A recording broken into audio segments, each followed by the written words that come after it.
আসসালামু আলাইকুম, ফারজানা ইয়াসমিন স্বাগত জানাচ্ছি এনটিভির সকালের খবরে। ক্রাউন সিমেন্ট শিরোনাম দেখছিলেন, এবার পুরো খবর।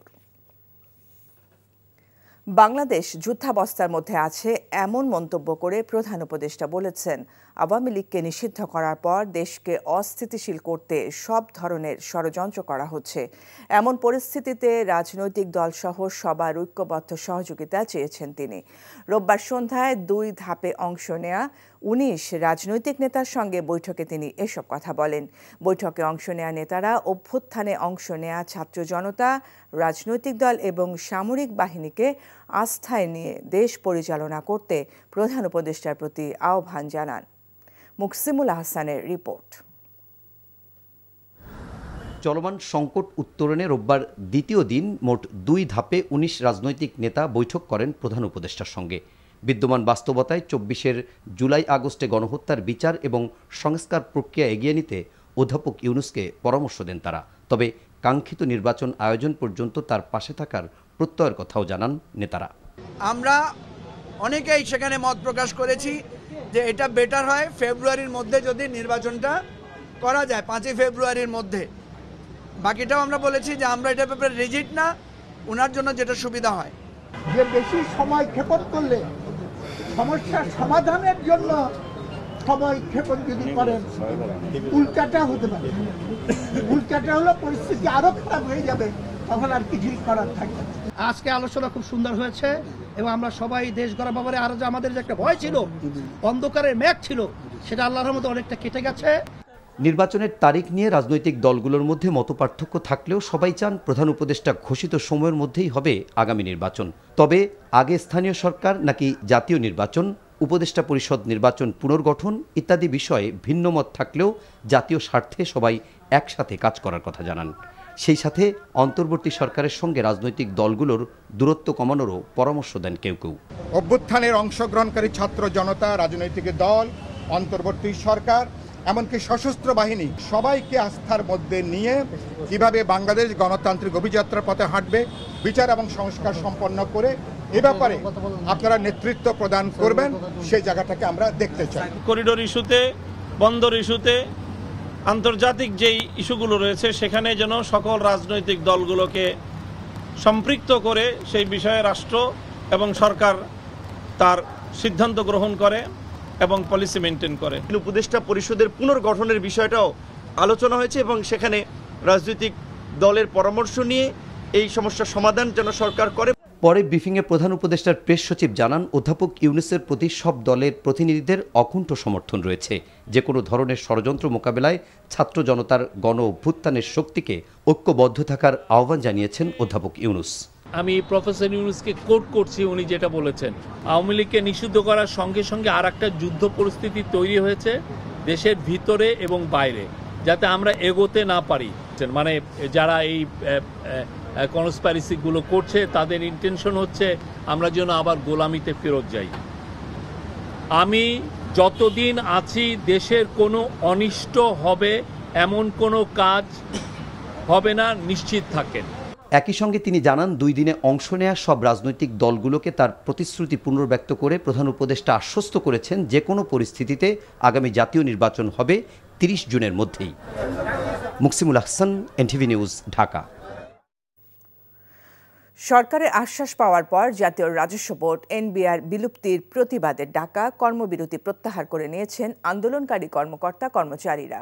রোববার রাতে এনবিআর সংস্কার ঐক্য পরিষদ বিবৃতি দিয়ে কর্মবিরতি প্রত্যাহার করে। এনবিআরকে অর্থ মন্ত্রণালয়ের অধীন সরকারের একটি স্বতন্ত্র ও বিশেষায়িত বিভাগের মর্যাদায় উন্নীত করা হবে। অর্থ মন্ত্রণালয়ের এমন সংবাদ বিজ্ঞপ্তি প্রকাশের পর কর্মবিরতি প্রত্যাহারের ঘোষণা আসে। এনবিআর শক্তিশালী করা এবং রাজস্ব নীতি প্রণয়ন কার্যক্রম পৃথক করতে আগামী 31 জুলাইয়ের মধ্যে অধ্যাদেশে প্রয়োজনীয় সব সংশোধনী আনা হবে বলেও জানানো হয় বিজ্ঞপ্তিতে। গত 12 মে এনবিআর বিলুপ্ত করে 2টি বিভাগ গঠনের সিদ্ধান্তের পর থেকে আন্দোলন করে আসছিলেন এনবিআর কর্মকর্তা কর্মচারীরা। সংশোধিত সরকারি চাকরি অধ্যাদেশ 2025-কে কালো আইন আখ্যায়িত করে তা প্রত্যাহার না করা পর্যন্ত আন্দোলন চালিয়ে যাওয়ার ঘোষণা দিয়েছেন বাংলাদেশ সচিবালয় কর্মকর্তা কর্মচারী সংযুক্ত পরিষদের নেতারা। একই সাথে সচিবালয়ের সব কাজ বন্ধ করে দেওয়ার হুমকিও দিয়েছেন তারা। তাদের দাবি পর্যালোচনায় একজন অতিরিক্ত সচিবকে আহ্বায়ক করে রোববার 10 সদস্যের কমিটি গঠন করেছে জনপ্রশাসন মন্ত্রণালয়। রিপোর্ট রোকন উদ্দিনের। বৃহস্পতিবার উপদেষ্টা পরিষদের বৈঠকে সরকারি চাকুরি আইন 2018 সংশোধন করে সরকারি চাকুরি সংশোধন অধ্যাদেশ 2025-এর খসড়ার অনুমোদন দেওয়া হয়। তারপরই সচিবালয়ে কর্মরত অনেক কর্মকর্তা কর্মচারীদের পক্ষ থেকে অভিযোগ করা হয়, সংশোধিত অধ্যাদেশে বিভিন্ন কারণে সরকারি কর্মকর্তা কর্মচারীদের বিরুদ্ধে শাস্তি, চাকুরি থেকে বরখাস্ত করার বিধান যুক্ত করা হয়েছে, যা অবৈধ। রোববার দ্বিতীয় দিনের মতো এই অধ্যাদেশ বাতিলের দাবিতে সচিবালয়ের বিভিন্ন স্থানে বিক্ষোভ করেন তারা। হুঁশিয়ারি দেন আরও কঠোর কর্মসূচি দেবার। কথা বলার অধিকার স্তব্ধ করে দেওয়ার একটা অপপ্রয়াস। আপনারা আগুনে হাত দেওয়ার চেষ্টা করেন না। আপনারা যদি আগুনে হাত দেন তাহলে আপনাদের হাত কিন্তু পুড়ে যান। সচিবালয় অবস্থা একদম নিস্তব্ধ, ইনঅ্যাক্টিভ। এটা কারণটা কি? কারণ হলো অদক্ষ প্রশাসন। চুক্তিভিত্তিক আমলা যারা আছে তারা মেরুদণ্ডহীন, তাদের কারণে এই স্বৈরাচারী সচিবরা এখনও আছে। তারা এদের সাথে আঘাত করছে, সমঝোতা করছে। এই চুক্তিভিত্তিক সচিবদেরকে সরাইতে হবে। এই কর্মসূচি এমন কঠিন থেকে কঠোরতর হবে আপনারা কল্পনা করতে পারবেন না। প্রয়োজনে আমরা সচিবালয়ে আমরা পেন ড্রাইভ করব। আমরা সচিবালয়ে বিদ্যুৎ, লিফট, কারেন্ট সব বন্ধ করে দিতে বাধ্য হব।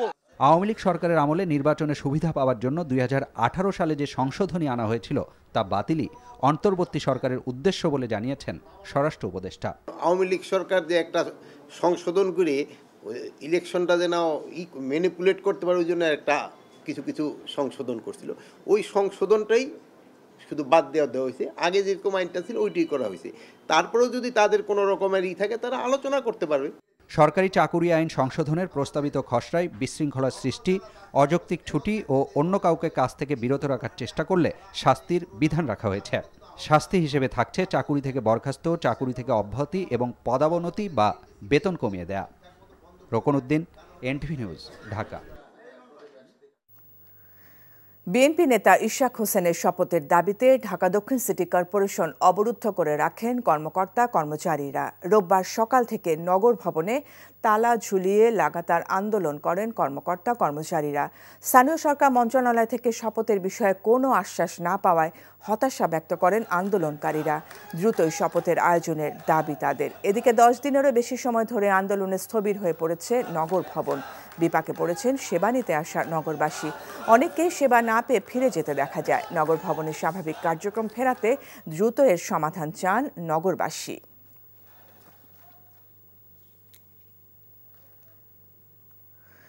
ডিসেম্বরের মধ্যে জাতীয় নির্বাচনের দাবি পুনর্ব্যক্ত করে অন্তর্বর্তী সরকারের অধীনে অবাধ ও নিরপেক্ষ জাতীয় নির্বাচন দেখার প্রত্যাশার কথা জানিয়েছেন বিএনপি ভারপ্রাপ্ত চেয়ারম্যান তারেক রহমান। বলেছেন, সরকার অবশ্যই জনগণের দাবি মানতে বাধ্য। এখানে সরকারের মান অভিমান বা রাগ বিরাগের কোনো সুযোগ নেই। হাসান মাহমুদের রিপোর্ট। ৭১-এর মতো রক্তাক্ত মুক্তিযুদ্ধ অনুষ্ঠিত হয়েছিল রাজধানীর ডিপ্লোমা ইঞ্জিনিয়ার্স ইনস্টিটিউশন মিলনায়তনে ন্যাশনাল পিপলস পার্টি এনপিপির 18তম প্রতিষ্ঠা বার্ষিক উদযাপন আয়োজনে লন্ডন থেকে অনলাইনে যুক্ত হন বিএনপির ভারপ্রাপ্ত চেয়ারম্যান তারেক রহমান। তিনি বলেন, দেশে গণতান্ত্রিক সরকার না থাকায় দেশে বিদেশি বিনিয়োগে স্থবিরতা এসেছে। রাজনীতি ও অর্থনৈতিক পরিস্থিতি নিয়ে মানুষের মধ্যে তৈরি হয়েছে অস্থিরতা। সরকার যেহেতু জবাবদিহিমূলক নয়, সেহেতু নৈতিক কারণেই সরকারের সুনির্দিষ্ট পরিকল্পনা জনগণের সামনে স্পষ্ট থাকা প্রয়োজন। জনগণকে অন্ধকারে রেখে, রাজনৈতিক দলকে বা দলগুলোকে অনিশ্চয়তায় রেখে শেষ পর্যন্ত কোনো পরিকল্পনায় কার্যকর এবং টেকসই হয় না, হবেও না। বিএনপির দাবি, আগামী ডিসেম্বরের ভেতরে জাতীয় নির্বাচন অনুষ্ঠিত হতে হবে। তারেক রহমান বলেন, অন্তর্বর্তী সরকার জনগণের কাছে জবাবদিহি নয়, তাই দরকার দ্রুত নির্বাচন। বাজেটের আগে এনবিআরের সংস্কার চাপিয়ে দেয়া অর্থনীতির জন্য ভালো নয় বলেও মন্তব্য তার। বাজেট পাশের ঠিক আগ মুহূর্তে অন্তর্বর্তীকালীন সরকার হঠাৎ করে এনবিআরের সংস্কার চাপিয়ে দিয়ে রাজস্ব আদায়ের ক্ষেত্রে যে একটি অচল অবস্থা সৃষ্টি করেছে, এটি আমাদের অর্থনীতির জন্য কিন্তু খুব ভালো বিষয় নয়। জনগণের বাংলাদেশে জনগণের ভোটে জনগণের কাছে জবাবদিহিমূলক সরকার প্রতিষ্ঠায় যে কোনো ধরনের অজুহাত কিংবা গড়িমসির সুযোগ নিয়ে পতিত পলাতক পরাজিত স্বৈরাচার মাথা চাড়া দিয়ে ওঠার অপেক্ষায় রয়েছে। কিন্তু জাতীয় নির্বাচন আয়োজনে জনপ্রশাসন ও আইন শৃঙ্খলা বাহিনীর সংস্কারে বিএনপি সহযোগিতা অব্যাহত রেখেছে বলেও জানান তারেক রহমান। Hasan Mahmud, NTV news, Dhaka. নির্ধারিত সময়ে জাতীয় নির্বাচন অনুষ্ঠানে প্রধান উপদেষ্টা আশ্বস্ত করেছেন বলে জানিয়েছেন জামায়াতে ইসলামের আমির ডক্টর শফিকুর রহমান। রোববার দুপুরে মৌলভীবাজারের কুলাউড়া উপজেলায় চা শ্রমিকদের নিয়ে মতবিনিময় সভায় তিনি এসব কথা বলেন। ডিসেম্বর থেকে আগামী বছরের জুন এর ভিতরে আপনি নির্বাচন দিবেন। তিনি বলেছেন যে আমি আমার কথায় শক্ত আছি এবং সেই নির্বাচন আপনারা পাবেন। তবে আমি চাচ্ছি এমন একটা নির্বাচন যেটা ইতিহাস সৃষ্টি করবে এবং যেখানে প্রত্যেকটি মানুষ ভোট দিয়ে হাসি মুখে বের হবে। দেশের স্বার্থ যেখানেই বিঘ্নিত হবে সেখানেই নো। বিশ্বজুড়ে প্রভাব বিস্তার এবং কৌশলগত অবস্থান সুদৃঢ় করতে বাংলাদেশ সহ একাধিক দেশে সামরিক অবকাঠামো নির্মাণে আগ্রহী চীন, এমনটাই দাবি করেছে যুক্তরাষ্ট্র। দেশটির প্রতিরক্ষা গোয়েন্দা সংস্থা ডিফেন্স ইন্টেলিজেন্স এজেন্সির সদ্য প্রকাশিত বার্ষিক হুমকি মূল্যায়ন প্রতিবেদনে এই তথ্য উঠে এসেছে। বলা হয়, চীনের people's liberation army Bangladesh, Pakistan, Myanmar, Sri Lanka, সংযুক্ত আরব আমিরাত সহ বিভিন্ন দেশে সামরিক অবকাঠামো করার পরিকল্পনা করছে। প্রতিবেদনে আরও বলা হয়েছে, ফিলিপাইন, তাইওয়ান সহ যেসব অঞ্চল চীনের নিরাপত্তা প্রভাব বলয় হুমকি হয়ে উঠছে সেখানে চাপ বাড়ানোর সম্ভাবনা রয়েছে। সেই সঙ্গে যুক্তরাষ্ট্রের নীতি নির্ধারণ ও সমালোচনার মধ্য দিয়ে নিজেদের বিকল্প বৈশ্বিক নেতা হিসেবে উপস্থাপন করতে চায় চীন। বিএনপি মহাসচিব মির্জা ফখরুল ইসলাম আলমগীর ও তার ছোট ভাই মির্জা ফয়সাল আমিনের নাম ও ছবি ব্যবহার করে সামাজিক যোগাযোগ মাধ্যমে ভুয়া আইডি খুলে প্রতারণার অভিযোগে দায়ের করা মামলায় গ্রেফতার দুজনকে 4 দিনের পুলিশ রিমান্ডে পাঠিয়েছে আদালত। রোববার আটককৃত দুজনকে পৃথক দুটি মামলায় গ্রেফতার দেখিয়ে ঠাকুরগাঁওয়ের অতিরিক্ত চিফ জুডিশিয়াল ম্যাজিস্ট্রেট আদালতে হাজির করে 5 দিন করে রিমান্ডের আবেদন করে পুলিশ। আদালতে একজনকে 3 দিন এবং অপরজনকে 2 দিনের রিমান্ড মঞ্জুর করেন। এর আগে নিজ বাড়ি থেকে দুজনকে আটক করে পুলিশ। ঠাকুরগাঁও থানা পুলিশ জানিয়েছে, বিএনপি মহাসচিব মির্জা ফখরুল ইসলাম আলমগীর ও তার ছোট ভাই মির্জা ফয়সাল আমিনের ছবি ও নাম ব্যবহার করে একটি ভুয়া ফেসবুক ও হোয়াটসঅ্যাপ আইডি খুলে সংসদ নির্বাচনের মনোনয়নপত্র দেওয়ার নাম করে বিএনপির নেতাদের কাছ থেকে টাকা নেওয়ার চেষ্টা করছিল অভিযুক্ত দুজন। এরা হলেন নীলফামারী জেলার ডিমলা উপজেলার শহীদুল ইসলাম ও টাঙ্গাইলের দিঘুলিয়া উপজেলার হায়দার রহমান। সাগরে চলছে 58 দিনের মাছ ধরা নিষেধাজ্ঞা অমান্য করে সাগরে অবাধে মাছ শিকার করছে পটুয়াখালীর জেলেরা। প্রশাসনের কোনো তৎপরতা দেখা যায়নি। বিশেষজ্ঞরা বলছেন, নিষেধাজ্ঞার মধ্যে মাছ শিকার সামুদ্রিক জীববৈচিত্র্য মাছের প্রজননকে হুমকির মুখে ফেলছে। পটুয়াখালী থেকে কাজল বরণ দাসের পাঠানো রিপোর্ট। সামুদ্রিক জলসীমায় মাছের সুষ্ঠু প্রজনন, উৎপাদন, সামুদ্রিক মৎস্য সম্পদ সংরক্ষণ এবং টেকসই মৎস্য আহরণের জন্য সাগরে 15 এপ্রিল থেকে 11 জুন পর্যন্ত 58 দিনের মাছ ধরার নিষেধাজ্ঞা দিয়েছে সরকার। কিন্তু এই নিষেধাজ্ঞাকে বুড়ো আঙুল দেখিয়ে সাগরে মাছ ধরছে জেলেরা। পটুয়াখালী চরমন্তা স্লুইসঘাট, রাঙামাটির মৎস্যঘাটের জেলেরা সাগরে মাছ ধরতে যাওয়ার জন্য ট্রলার প্রস্তুত করছে। কেউ বা বুড়া গৌরাঙ্গ নদী পেরিয়ে চর হেয়ার সংলগ্ন মোহনায় মাছ ধরে ফিরছেন, যেখানে টাইগার চিংড়ি, কাঁকড়া বা সমুদ্রের নানা ধরনের মাছ শিকার করছেন। অভিযোগ রয়েছে, এসব মাছ মোহনাতেই বিক্রি হয়ে চলে যাচ্ছে বিভিন্ন স্থানে।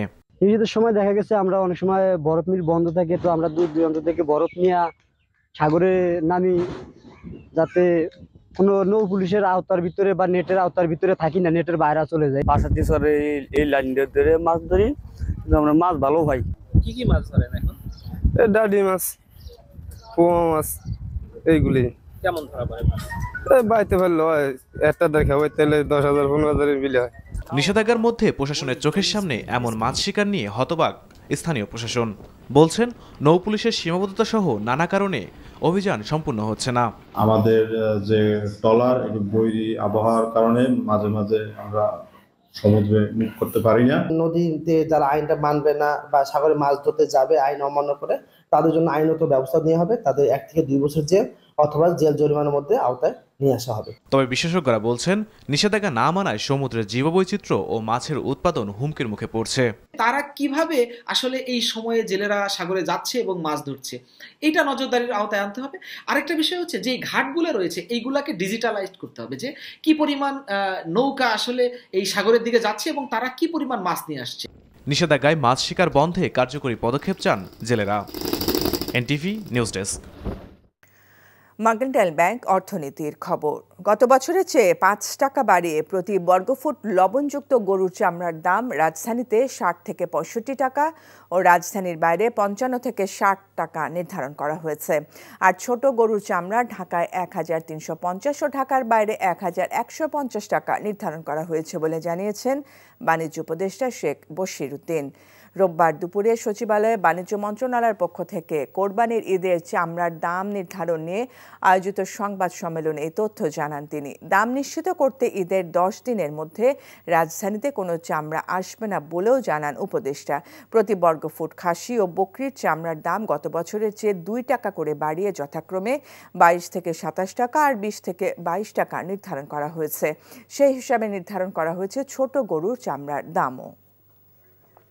ঢাকার বাইরে ১১৫০, ঢাকাতে ১৩৫০।